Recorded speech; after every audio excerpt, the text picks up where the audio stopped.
Bonjour bien-aimés, je voudrais parler avec vous cet après-midi d'un sujet qui est le péché. Je ne voudrais pas, philosopher avec vous sur ce qu'est le péché, mais je voudrais vraiment qu'à travers ce message, il y ait des cœurs qui soient changés, qu'il y ait des délivrances cet après-midi par rapport au péché. Amen. Et vous allez me dire, mais ça ne nous concerne pas, nous on est chrétiens. Mais si, ça nous concerne. Et malheureusement, ça nous concerne. Vous voyez, je regardais là, on peut commencer avec quelques lectures dans Genèse chapitre 3. Genèse chapitre 3, c'est donc, on est dans le jardin d'Éden, tout est parfait, c'est le bonheur. Adam est là avec Ève, ils roucoulent, ils sont tranquilles, tout se passe bien, pas de soucis, pas de souffrance, pas de pleurs, rien de tout cela. Ils ne connaissent pas tout cela. Et Dieu, vous savez, avait donné un ordre à Adam de ne pas toucher de l'arbre du fruit de la connaissance du bien et du mal. Et dans Genèse chapitre 3, à partir du verset 1, je lis dans ma version du Semeur, il nous est dit « Le serpent était le plus astucieux de tous les animaux des champs que l'Éternel Dieu avait fait. Il demanda à la femme, vraiment, Dieu vous a dit, vous n'avez pas le droit de manger du fruit de tous les arbres du jardin ?» La femme répondit au serpent, nous mangeons des fruits des arbres du jardin, mais celui qui est au milieu du jardin, Dieu a dit de ne pas manger de son fruit et de ne pas y toucher, sinon nous mourrons. Alors le serpent dit à la femme, mais pas du tout, vous ne mourrez pas, seulement Dieu sait bien que le jour où vous en mangerez, vos yeux s'ouvriront et vous serez comme Dieu, décidant vous-même ce qui est bien ou mal. Alors la femme vit que le fruit de l'arbre était bon à manger, agréable aux yeux, et qu'il était précieux pour ouvrir l'intelligence. Elle prit donc de son fruit et en mangea. Alors les yeux de tous deux s'ouvrirent, et ils se rendirent compte qu'ils étaient nus. Ils se firent donc des pagnes en cousant ensemble des feuilles de figuier. Au moment de la brise du soir, ils entendirent la voix de l'Éternel Dieu parcourant le jardin. Alors l'homme et sa femme se cachèrent de l'Éternel Dieu parmi les arbres du jardin. Mais l'Éternel Dieu appela l'homme et lui demanda, « Où es-tu » Celui-ci répondit, « J'ai entendu ta voix dans le jardin et j'ai eu peur, car je suis nu, alors je me suis caché. » Vous voyez, cette histoire-là, ce récit m'a toujours impressionné parce que je me dis, mais qu'ont-ils fait de si grave? Un fruit qui en plus, il nous est dit, était, je ne vais pas déformer, il était bon à manger. Je ne sais pas comment elle sait que le fruit était bon. Pour savoir qu'il est bon, il faut faire quoi? Il faut le goûter. Bon, mais elle, en tout cas, dans sa tête, elle s'était dit, le fruit là, il est bon. Ensuite, il nous est dit, il était agréable aux yeux. Agréable aux yeux. Et puis, pour terminer, il était précieux pour ouvrir l'intelligence. Je ne sais pas comment Ève a su que ce fruit-là était précieux pour ouvrir l'intelligence. Peut-être qu'elle s'est dit, c'est l'arbre du fruit de la connaissance du bien et du mal, donc très certainement qu'il va ouvrir mon intelligence si j'en prends. Mais un simple fruit, imaginez, vous avez une corbeille de fruits à la maison. Et puis, quelqu'un vous dit, voilà, je mets la corbeille sur la table et ne touche pas. Tu vois, tu peux prendre tous les autres fruits. Mais ce fruit-là, tu n'y touches pas. Vous allez vous dire, mais si je mange ce fruit, il n'y a rien de grave à cela. Qu'est-ce qui peut arriver? Et vous voyez, malheureusement, dans nos vies, je crois que c'est un peu trop souvent comme cela. Nous minimisons l'impact du péché. Nous minimisons l'impact de notre désobéissance. Et même en tant qu'enfant de Dieu. Vous vous rendez compte que c'est simplement parce qu'Adam et Ève ont mangé ce fruit qu'aujourd'hui, vous et moi, nous connaissons toutes les souffrances que nous connaissons. C'est simplement parce qu'à un moment, quelqu'un a mangé un fruit que vous et moi, nous connaissons toutes les souffrances, toutes les difficultés, les angoisses. Et parfois, vous voyez, lorsque nous posons des actes, nous ne réalisons pas quelles sont les conséquences.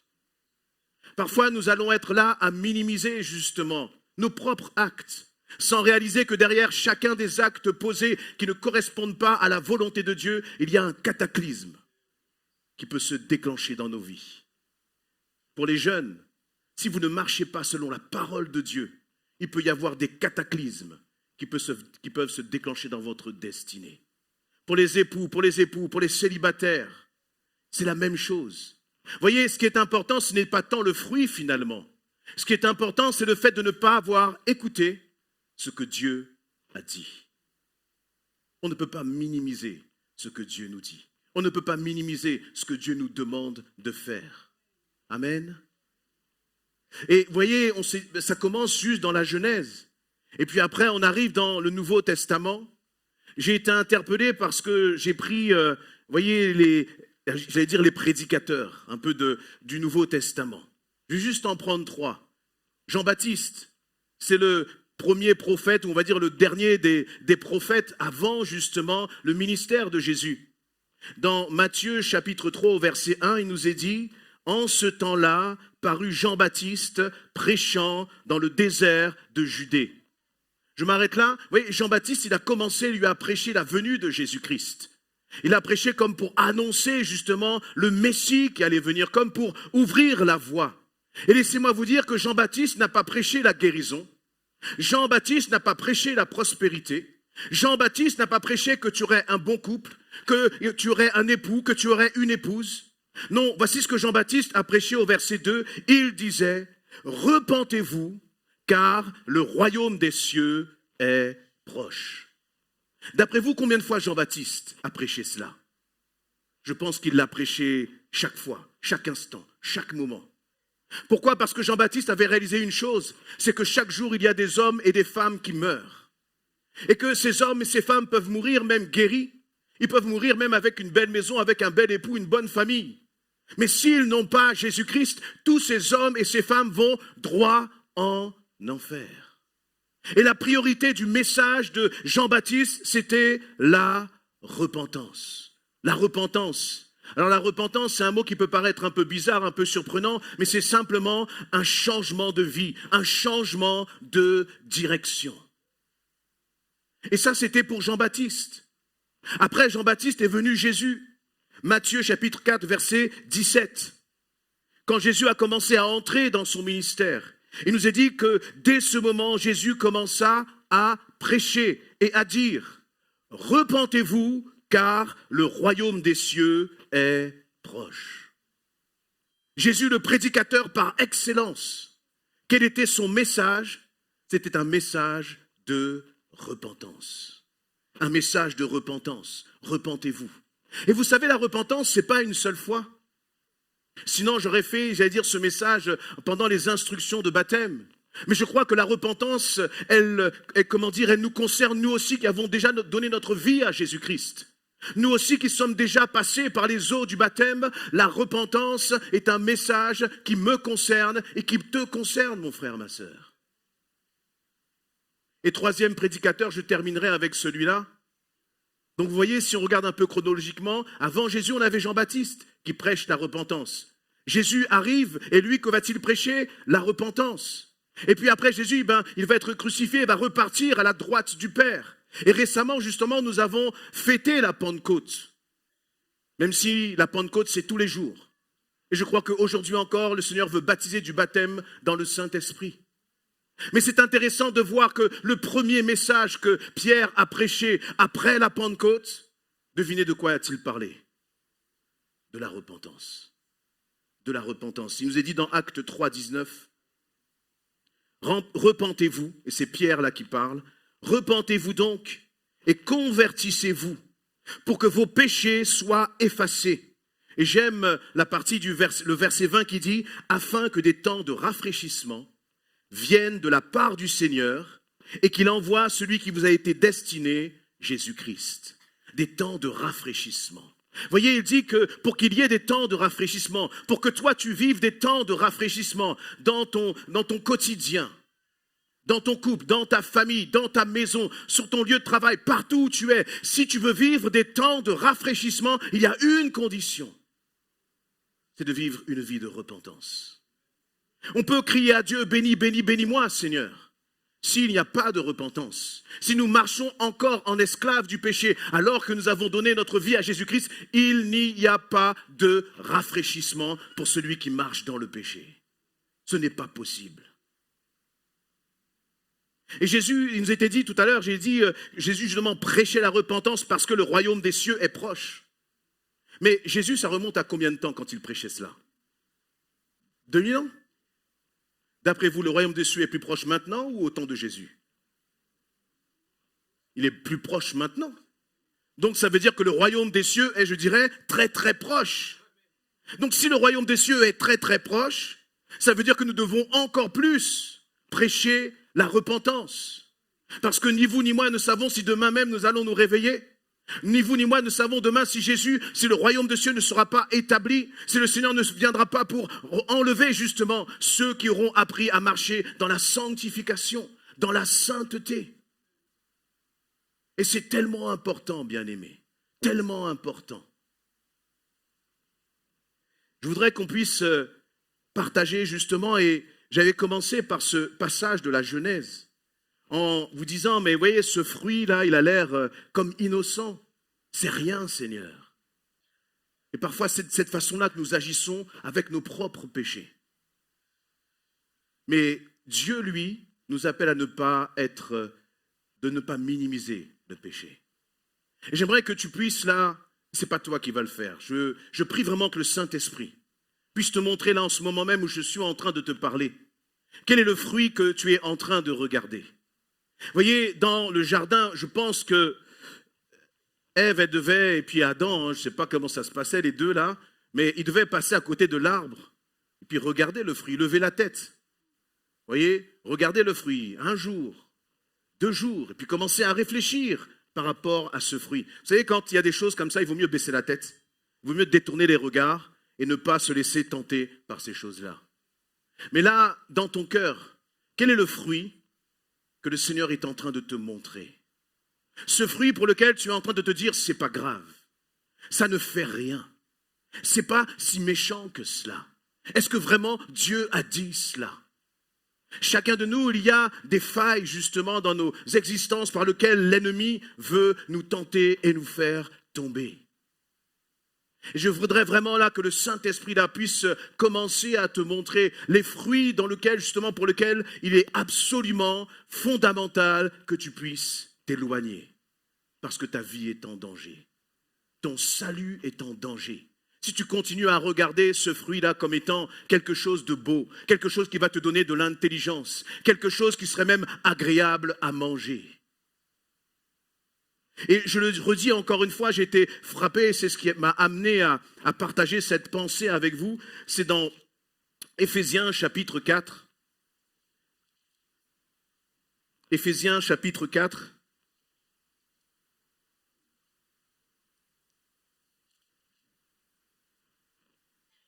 À partir du verset 17, il nous est dit ceci. Donc Paul parle là des chrétiens. Il parle à une église.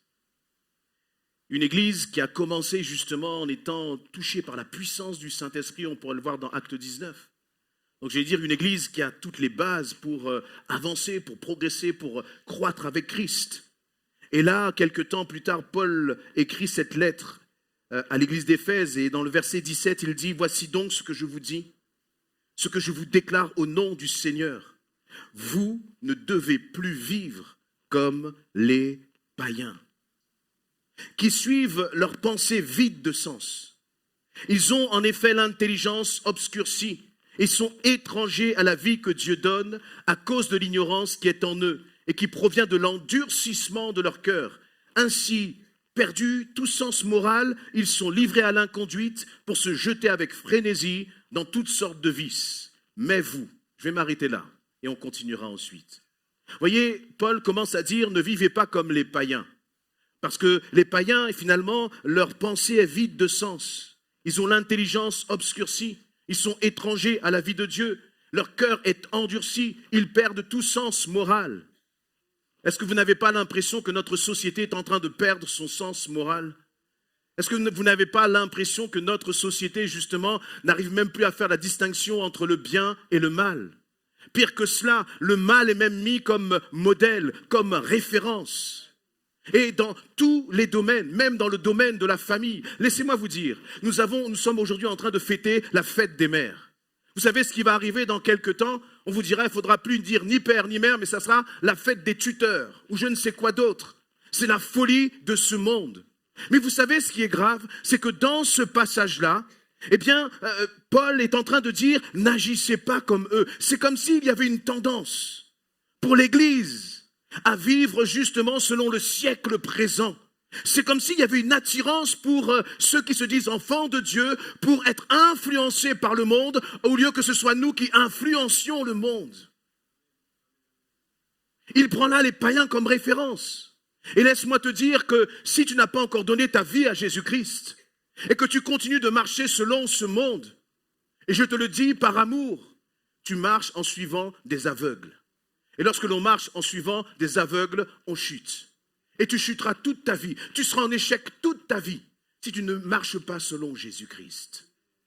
Regarde ce monde. Qu'est-ce que peut t'apporter de bon ce monde? Est-ce que ce sont les amusements, les distractions, les folies de ce monde qui vont t'apporter la paix, qui vont t'apporter la joie, qui vont t'apporter le bonheur? Non.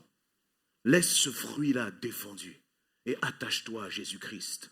Reçois Jésus-Christ. Et c'est maintenant. C'est maintenant. Vous voyez, tout à l'heure, je l'ai lu dans le livre de la Genèse. Jésus n'a pas rejeté Adam et Ève. C'est même lui qui est venu vers eux, par amour. Et je crois que si tu n'as pas encore donné ta vie à Jésus-Christ, Jésus, en ce moment même, il est en train de venir vers toi pour te dire, je t'aime, mon enfant. Et je ne veux pas pour toi que tu marches justement selon la folie de ce monde. Mais Jésus est en train de tendre sa main pour te rattraper et pour te sortir de cette folie. Toi qui es aveugle, Jésus veut te donner la vie maintenant par son sang précieux. Amen. Je continue ma lecture. Ensuite, je m'étais arrêté au verset 20, mais vous. Donc nous qui avons donné notre vie à Jésus-Christ, nous qui sommes passés par les eaux du baptême, il dit, ce n'est pas ainsi que vous avez appris Christ. Puisqu'on vous a fait savoir ce qu'il est, ce qu'on vous a enseigné dans le cadre de votre union à lui, ce qui est conforme à la vérité et qui est en Jésus. Cela consiste à vous débarrasser de votre ancienne manière de vivre, celle de l'homme que vous étiez autrefois et qui se corrompait en suivant ses désirs trompeurs. À être renouvelé quant à votre esprit et votre intelligence, et à vous revêtir de l'homme nouveau, créé conformément à la pensée de Dieu pour être juste et saint, conformément à la vérité. Il va dire, débarrassez-vous de votre ancienne manière de vivre. Qui va le faire à ta place, mon frère, ma sœur? Ce n'est pas Jésus. Il dit, toi, débarrasse-toi de ton ancienne manière de vivre. Toi, ôte de ta vie ce qui n'est pas à la gloire de Dieu. Vous savez, on peut prier pour vous pendant 10 ans, pour la maladie ou je ne sais quoi d'autre. Vous pouvez venir à 50 appels tous les dimanches. Vous pouvez faire 50 meetings autour de la France. Partout, vous verrez guérison et miracles et je ne sais quoi d'autre. Ce qui intéresse Jésus-Christ, ce qui intéresse le Saint-Esprit, c'est qu'il y ait une transformation profonde dans votre cœur, dans votre existence. Mais Dieu ne va pas le faire à notre place. Là, il nous dit, c'est notre responsabilité de nous débarrasser justement du péché. Il dit, verset 25, c'est pourquoi débarrassez-vous du mensonge. Que chacun de vous dise la vérité à son prochain. Ça paraît complètement anodin, un petit mensonge vite fait. À ton collègue de travail, à ton manager, une petite tricherie, à tes parents, à ton mari, à ton épouse, à ta famille. Personne n'a vu, ni connu. Et si on te dit, débarrasse-toi du mensonge. Je me mets dans le tas, bien-aimé. Débarrassons-nous du mensonge. Vous savez, le péché, c'est comme ses racines. Une racine, là, ça a l'air complètement anodin. C'est pas grave. Mais combien de racines, justement, on a laissées dans nos cœurs. On est même passé par les eaux du baptême. Mais on a gardé cette racine. Et puis, à un moment, lorsque vous ne vous en apercevez pas, cette racine, il y a une plante qui sort là. Voyez, et qui commence à faire des dégâts dans les vies, des dégâts dans les maisons. Et il dit, débarrassez-vous. C'est pas facile de dire la vérité. Parce que dire la vérité, c'est affronter le regard du frère, de la sœur. Dire ce que l'on pense ouvertement, c'est pas évident. Mais moi, je crois qu'il y a quelque chose qui est encore moins évident. C'est lorsque nous serons là devant le jugement, au jugement dernier. Et de voir, on verra peut-être des vidéos, on aura sauté de joie, on aura dansé de joie. Mais où le Seigneur te dira ou me dira, je ne t'ai jamais connu. Soyons des hommes et des femmes qui disons la vérité. Et plus qui disons la vérité, qui aimons la vérité. Amen. Ensuite, il nous est dit, mettez-vous en colère, mais n'allez pas jusqu'à pécher, que votre colère s'apaise avant le coucher du soleil. Ne donnez aucune prise au diable. On a besoin de parler encore de la colère. Est-ce qu'on a besoin encore de parler du pardon? Vous voyez, on est d'une époque justement qui est tellement intelligente qu'on a besoin de faire des cours de psychologie et je ne sais pas quoi pour comprendre le pardon.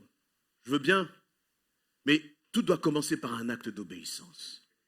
Il y a des choses que le Seigneur, bien sûr, va nous révéler parce qu'on ne comprend pas tout. Mais si on commençait d'abord par dire, Seigneur, tu me demandes de pardonner, alors je pardonne. Seigneur, je suis en colère là et tu vois cette situation qui me met en colère et c'est normal peut-être cette colère. Le problème n'est pas la colère, mais le problème est ce que cette colère va t'emmener à faire. Quel acte tu vas poser à cause de ta colère? Qu'est-ce que tu vas décider? Quelle décision tu vas prendre à cause de ta colère? La seule décision que tu as à prendre, c'est de ne pas te coucher sur cette colère. Voilà ce que le Seigneur dit. Alors tu pourras toujours te dire, mais c'est pas grave, c'est normal Seigneur, j'ai le droit. Laissez-moi vous dire que Adam et Ève, vous avez peut-être le droit de manger ce fruit. Mais ensuite, il faut payer les conséquences derrière. Il faut payer les conséquences. Et encore une fois, Paul n'est pas en train de parler à des païens. Ce n'est pas un message qui s'adresse à des païens. C'est un message qui s'adresse à l'Église essentielle. Ne vous mettez-vous en colère, mais n'allez pas jusqu'à pécher. Alors attention, vous allez peut-être bien aimer la première partie du verset. Mettez-vous en colère. Il y a des épouses qui sourient. Mais vous savez, pour ne pas pécher derrière, il vaut mieux même ne pas se mettre en colère. Comme ça, il ne faut pas allumer la mèche. Parce qu'une fois qu'on a allumé la mèche, nous, on se connaît. On n'est pas capable d'arrêter là. Vous voyez, la mèche qui commence à s'enflammer, on n'est pas capable de l'arrêter. Donc, il vaut mieux pas allumer la mèche. Amen. Dis à ton voisin, n'allume pas la mèche. Verset 28.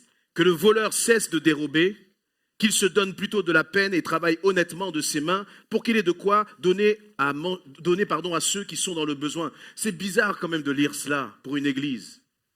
Si vous ne connaissiez pas la référence et vous lisiez juste ce verset-là, vous vous diriez, c'est pour des païens. Que le voleur cesse de dérober. Oui, on peut voler de toutes sortes de façons. Là, actuellement, on est en train de faire notre déclaration d'impôt. Est-ce que tu déclares tout? Même ce que tu as touché là en espèces? Vous voyez l'expression, ça c'était au black. Le Seigneur voit ce qui est au black et qui est rentré aussi dans ta poche. Et il dit que le voleur cesse de dérober. Moi, je ne sais pas, quand l'église d'Éphèse a reçu cette lettre, ils ont dû regarder peut-être à droite, peut-être à gauche. Ils ont dit, mais c'est qui le voleur au milieu de nous? Mais vous voyez, même dans ces choses qui semblent être élémentaires, le Saint-Esprit a besoin de nous reprendre. Le Saint-Esprit a besoin de nous corriger. Verset 29, là c'est compliqué. Ne laissez aucune mauvaise parole franchir vos lèvres. Ayez au contraire des paroles empreintes de bonté, qui aident les autres à grandir dans la foi selon les besoins. Ainsi, elles feront du bien à ceux qui vous entendent. Vos paroles, bien-aimés, qu'est-ce qui sort de votre bouche? Et je ne parle pas uniquement des paroles là quand on est tous dans l'église. Mon frère, ma soeur, bisous, bisous, etc. Je ne parle pas de ça. Je parle des paroles que toi tu connais. Quand ça commence à chauffer à la maison, quand tu es fatigué, quand c'est au travail et c'est compliqué, quand tu es avec les autres, les jeunes, quand vous êtes avec les influences des autres, quand vous êtes avec vos potes là et que tout le monde commence justement les discussions commencent à partir dans une certaine direction, quelles paroles sortent de votre bouche? C'est ça qui intéresse le Seigneur. C'est ça qui intéresse le Saint-Esprit. Et il va terminer en disant, n'attristez pas le Saint-Esprit de Dieu, car par cet Esprit, Dieu vous a marqué de son sceau comme sa propriété pour le jour de la délivrance finale. Il y a une délivrance finale, mais en attendant cette délivrance finale, nous devons marcher avec prudence, nous devons marcher avec vigilance pour ne pas attrister le Saint-Esprit. Pour ne pas attrister le Saint-Esprit. J'aime cette image du sceau de Dieu. Tu n'es pas ta propriété, tu ne t'appartiens pas, ta bouche ne t'appartient pas, ton corps ne t'appartient pas. Tu ne peux pas faire ce que tu veux de toi parce que tu es la propriété de Jésus-Christ. Il y a un sceau sur ta vie. Et parce qu'il y a un sceau, et c'est un sceau royal, toi et moi, nous ne pouvons pas nous comporter n'importe comment. Ce n'est pas possible. Nous devons refuser de nous comporter comme ce monde et ne pas l'accepter. Amen. Maintenant, et le péché, c'est un combat que nous avons tous.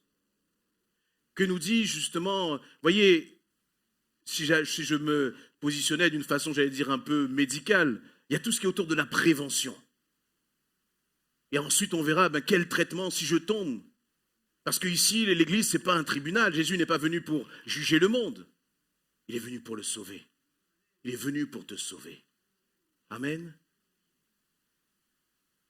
Et si on parle de prévention, justement, qu'est-ce que nous enseigne la parole pour nous éviter de tomber? On peut lire dans 1 Timothée, chapitre 6.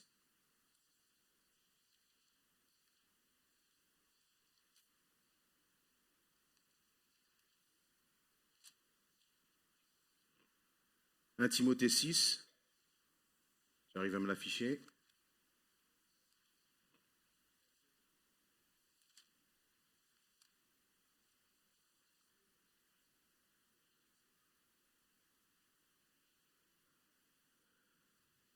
C'est quelle version?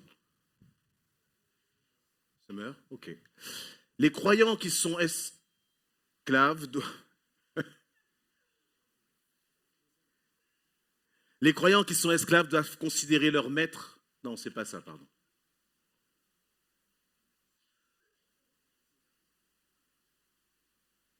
6.11 alors, peut-être.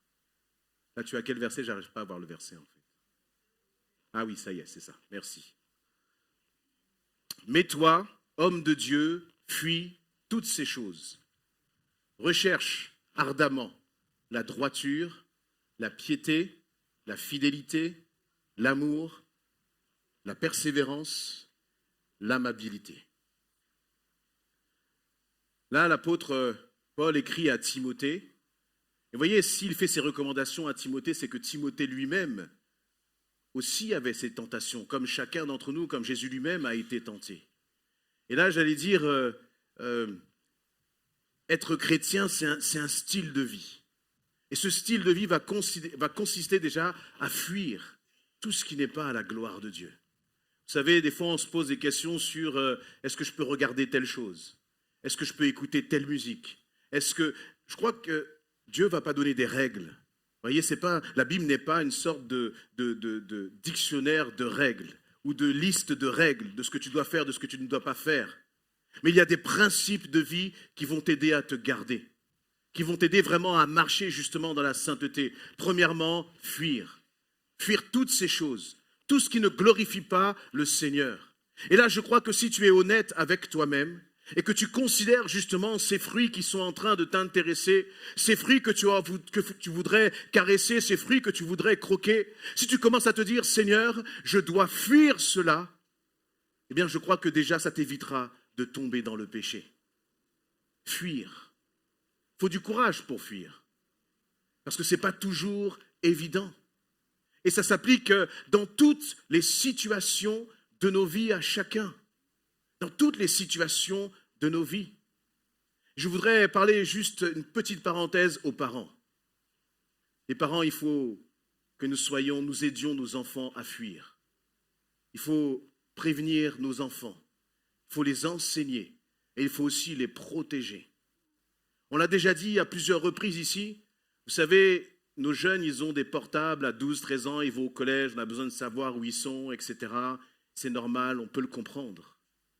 Mais vous savez aussi, tout à l'heure on l'a lu, le serpent qui rentre, qui est dans le jardin d'Éden, et puis qui commence à parler à Ève. Vous savez qu'il parle à nos enfants, à vos enfants, à partir de 12, 13 ans. Vous savez qui leur parle? C'est le téléphone portable. Et l'une des missions, l'un des rôles que Adam et Ève avaient, c'était de garder le jardin. Parents, c'est notre responsabilité de garder nos enfants. Et de façon extrêmement pratique, mettez des filtres parentaux, je ne sais quoi. Mais regardez ce qu'il y a dans les téléphones de vos enfants. Et si les jeunes sont là, s'ils ne sont pas contents, c'est pareil. Parce que c'est nous, les parents, c'est nous, les adultes, qui sommes responsables des enfants que le Seigneur nous a donnés. Et je ne parle pas là comme quelqu'un qui est en train de parler de fiction. Venez au groupe de jeunes. Et vous allez entendre des histoires, bien-aimés, qui vont vous fendre le cœur, vous parents.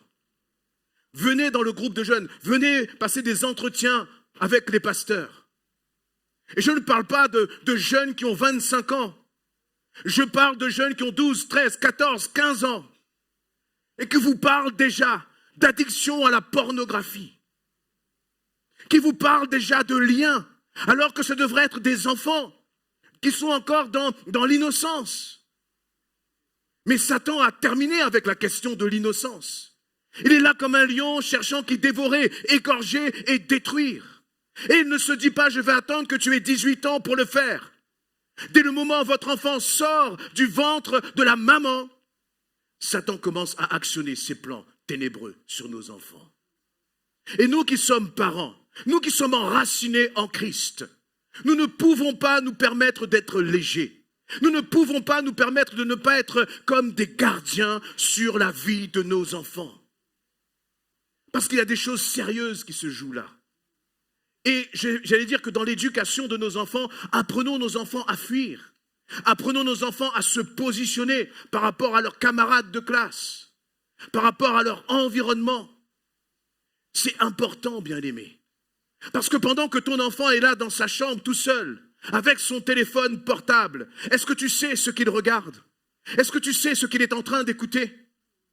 Et ne sachant pas ce qu'il est en train d'écouter, comment pouvons-nous dormir tranquilles? Et je veux être très concret. Prends le téléphone de ton enfant, mets-le près de ton lit. Et lui, il va se coucher, il va prier et il va dormir. Les jeunes, ils ne sont pas contents. S'il y a des parents, dites aux jeunes, c'est pas grave. C'est pour vous préserver, c'est par amour. Parce que, vous savez, la Bible nous a dit, j'ai lu tout à l'heure dans Genèse 3, le serpent est astucieux. Il est astucieux. Et si nous venons avec toute notre naïveté là, eh bien, il va faire des dégâts. Des dégâts. Et cette parole, elle ne s'applique pas, bien sûr, qu'aux jeunes et qu'aux enfants. Elle s'applique aussi aux adultes. Jésus, lorsqu'il va parler, par exemple, il va dire, on vous a dit, tu ne commettras pas l'adultère. Mais moi, je vous dis que celui qui commence à regarder une femme en la convoitant, il a déjà péché. Et encore une fois, je veux être très concret. Quand tu commences à balader tes yeux, mon frère, tu as déjà péché. Baisse tes yeux, rampe. Détourne la tête, détourne le regard. Parce qu'il y a des situations là, et là encore, on arrive, il y a des couples qui nous disent, pasteur, on va divorcer. Ils n'arrivent même pas en nous disant, pasteur, nous sommes en difficulté, comment tu peux nous aider? C'est déjà trop tard. Ils viennent nous voir quand déjà le papier de divorce est sur la table. Je ne parle pas des gens du monde. Je parle de l'Église. Mon frère, détourne tes regards. Ne réfléchis pas. Ne réfléchis pas. Et en même temps, les sœurs, il faut nous aider. Il faut nous aider. Parce que nous, on ne peut pas marcher tout le temps comme ça, la tête sur le plafond. Il y a un moment, on va se prendre un mur. Donc, soit nos sœurs, vous voyez, la Bible nous enseigne aussi les femmes à se vêtir avec décence. Vous voyez, et si vous voulez qu'on marche dans la sainteté ensemble, il faut que chacun fasse sa part. Donc moi, je veux bien marcher tout le temps, la tête comme ça, vers le ciel. Mais il y a un moment, les sœurs, habillez-vous avec décence. On est d'accord? Habillez-vous avec décence. Je veux être très pratique. Voyez? Et nous, les hommes, le Seigneur nous a donné des yeux. Il nous a donné des yeux. Vous voyez, même moi, je ne vois pas bien. Et donc, je vais même voir l'opticien pour porter des lentilles. Hein? Toi, tu es un Ivoirien. Donc, vous avez un pasteur qui a des lentilles et l'autre qui est Ivoirien. Vous voyez? Donc, les sœurs, s'il vous plaît. Là, encore une fois, vous voyez, dans notre conduite, et on ne le fait pas parce que c'est des règles, on ne le fait pas parce que c'est une tradition, mais on le fait parce qu'on aime Jésus-Christ. On le fait parce que lorsque le Saint-Esprit me regarde, je n'ai pas envie que le Saint-Esprit soit attristé, mais j'ai envie que le Saint-Esprit, il se réjouisse quand il me voit fuir la tentation. J'ai envie que le Saint-Esprit se réjouisse lorsqu'il voit des sœurs qui sont vêtues correctement. J'ai envie que le Saint-Esprit se réjouisse lorsqu'il entend des enfants de Dieu qui parlent avec amour, qui parlent avec sagesse, dans lequel il n'y a pas de place pour la critique, dans lequel il n'y a pas de place pour des regards méchants à l'égard du frère et de la sœur. Nous avons le sceau de Jésus-Christ sur nos vies. Vous rendez-vous compte que tout à l'heure, lorsque nous avons pris la Sainte Seine, nous avons pris un symbole qui est fort, le symbole du sang du Fils de Dieu, qui a donné sa vie à la croix pour nous. Il a payé pour nous, afin que vous et moi nous soyons libres, afin que vous et moi nous ne marchions plus justement comme notre ancienne nature. Mais il faut se débarrasser. Vous voyez, il y a toute une dimension de prévention. Donc il y a la fuite. Il y a aussi dans Philippiens 4, 18, je crois. Philippiens 4, 18, ou 4, 8, pardon. Chaque fois je me trompe, merci. Philippiens 4, 8. Enfin, frères et sœurs, j'aime beaucoup ce verset. Ça, pour moi, c'est comme, vous voyez, c'est un livre de conduite de vie, un verset de conduite de vie. Enfin, frères et sœurs, nourrissez vos pensées de tout ce qui est vrai, noble, juste, pur, digne d'amour, d'approbation, de tout ce qui est vertueux et mérite louange. Nourris tes pensées. C'est pas pasteur, nourris mes pensées. C'est toi, tu vas nourrir tes pensées. C'est toi qui vas le faire. Quand tu vas rentrer, qu'est-ce que tu vas regarder? Qu'est-ce que tu vas écouter? Avec qui tu vas parler? Avec qui tu vas passer ton temps? Dans ton jardin, là, finalement, quel genre de semences tu vas déposer dans ton cœur? Tout à l'heure, là, dans la louange, nous parlions justement de notre Dieu puissant qui renverse les forteresses. Mais soit si tu continues à cultiver des pensées de défaite, des pensées de mort, si tu continues justement à penser des pensées qui sont opposées à ce que Dieu est capable de faire, mais tu vas tomber, mon frère, ma sœur. Mais par contre, si tu dis, je dois nourrir mes pensées de tout ce qui est vrai, la vérité, elle se trouve où? Dans la parole de Dieu, bien-aimé. Dans la parole de Dieu. Cesse de lire des choses qui n'ont ni queue ni tête. Mais plonge tes regards dans la parole de Dieu. Dans tout ce qui est noble, dans tout ce qui est juste, dans tout ce qui est pur, dans tout ce qui est digne, dans ce que tu écoutes, dans ce que tu regardes. Si tu le passes au filtre de Philippiens chapitre 4 verset 8, est-ce que tu considères que ce que tu regardes, que ce que tu écoutes, que ce que tu fais justement colle bien avec ce filtre-là? Si ça ne colle pas, laisse tomber, mets ça de côté, jette-le, débarrasse-toi de cela. Amen. Et ça, vous voyez bien aimé, c'est des choses qui s'appliquent dans notre quotidien. Tout ce qui est vertueux, tout ce qui mérite la louange. C'est-à-dire, méditer la parole de Dieu. Méditer la parole de Dieu, passer du temps avec des frères et des sœurs en Christ. C'est comme cela que tu vas grandir, c'est comme cela que tu vas t'enraciner. C'est comme cela que tu vas tenir ferme dans les tempêtes. C'est une hygiène de vie. Et je pense que je vous l'ai déjà dit récemment encore, mais j'insiste, tu brosses tes dents tous les jours, lis ta Bible tous les jours. Tu te laves tous les jours, eh bien, prie tous les jours, passe du temps dans la présence de Dieu. Chaque instant, chaque moment. Et tu verras que le péché va perdre sa puissance, il va perdre son influence. Vous savez, le problème, c'est que Christ a déjà payé le prix pour nous. Ça veut dire que nous sommes sur la ligne de départ et Jésus nous a donné toutes les armes pour justement tenir ferme par rapport au péché. Et vous voyez, si j'imagine là un athlète, il a son short, il a ses chaussures, un athlète de 100 mètres par exemple, il a ses pointes. Le problème, c'est que toi, tu enlèves les armes que le Seigneur t'a données et tu vas prendre ton 100 mètres en tongs. Et après, tu t'étonnes que tu ne passes pas la ligne d'arrivée. C'est normal. Il y a des règles que le Seigneur a fixées pour passer la ligne d'arrivée. Et cela, ça fait partie de cette règle-là. Nourris tes pensées. Nourris tes pensées. Vous voyez, c'est tellement vrai que on peut, et puis on est champion même parfois pour faire double jeu. Je sers le Seigneur, mais en même temps je pêche comme pas permis. Et ça, c'est pas pour regarder, on est tous capables de le faire. Je veux même vous dire, vous pouvez être baptisé du Saint-Esprit, parler en langue et pécher. Parce que le Seigneur ne se repent pas de ses dons. Et donc, ça c'est une attitude de cœur et de vie que nous devons avoir chacun pour notre part. Et caresser cela au quotidien, chérir cela au quotidien. Au quotidien. Maintenant, que faire si je suis tombé? Comment me comporter? Eh bien, la Bible nous dit que si tu confesses ton péché, Dieu est fidèle et juste pour te purifier et pour te pardonner de toute iniquité. En Jésus-Christ, tu as le pardon. Mais la repentance ne consiste pas simplement à être pardonné. La repentance, elle va consister à changer de direction, c'est-à-dire de ne pas retomber. Et regardez un peu ce qui s'est passé pour Adam et Ève. Une fois qu'ils ont péché, ils auraient pu aller vers le Père et dire au Père, désolé, excuse-nous, pardonne-nous, nous avons péché. Mais qu'ont-ils fait? Ils se sont cachés. Ils se sont éloignés de Dieu. Et j'aimerais là vous partager justement ce verset de Jacques 5,16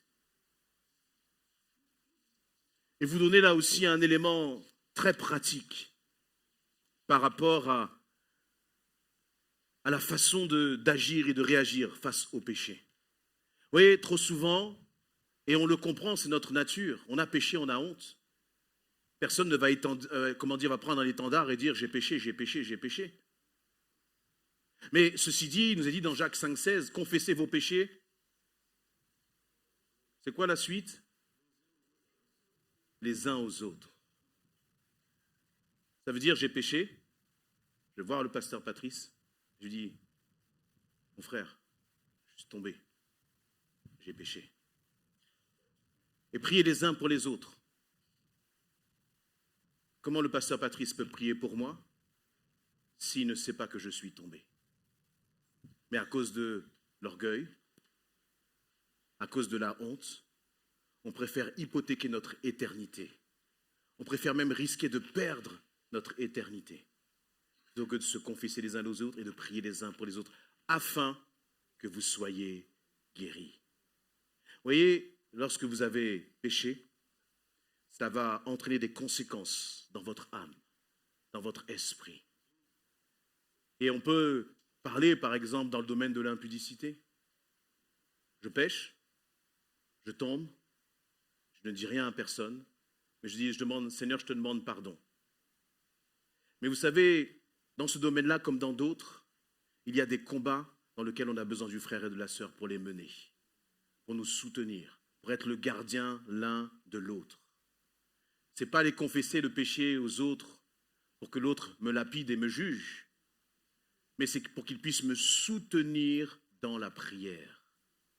Alors, on ne va pas passer une annonce dans le bon coin, mais on va aller prendre un frère, une sœur qui est sérieuse dans le Seigneur. Un homme, une femme de prière, peut-être un pasteur, peut-être un ancien, mais pour que tu ne sois plus seul comme enfermé dans ton péché.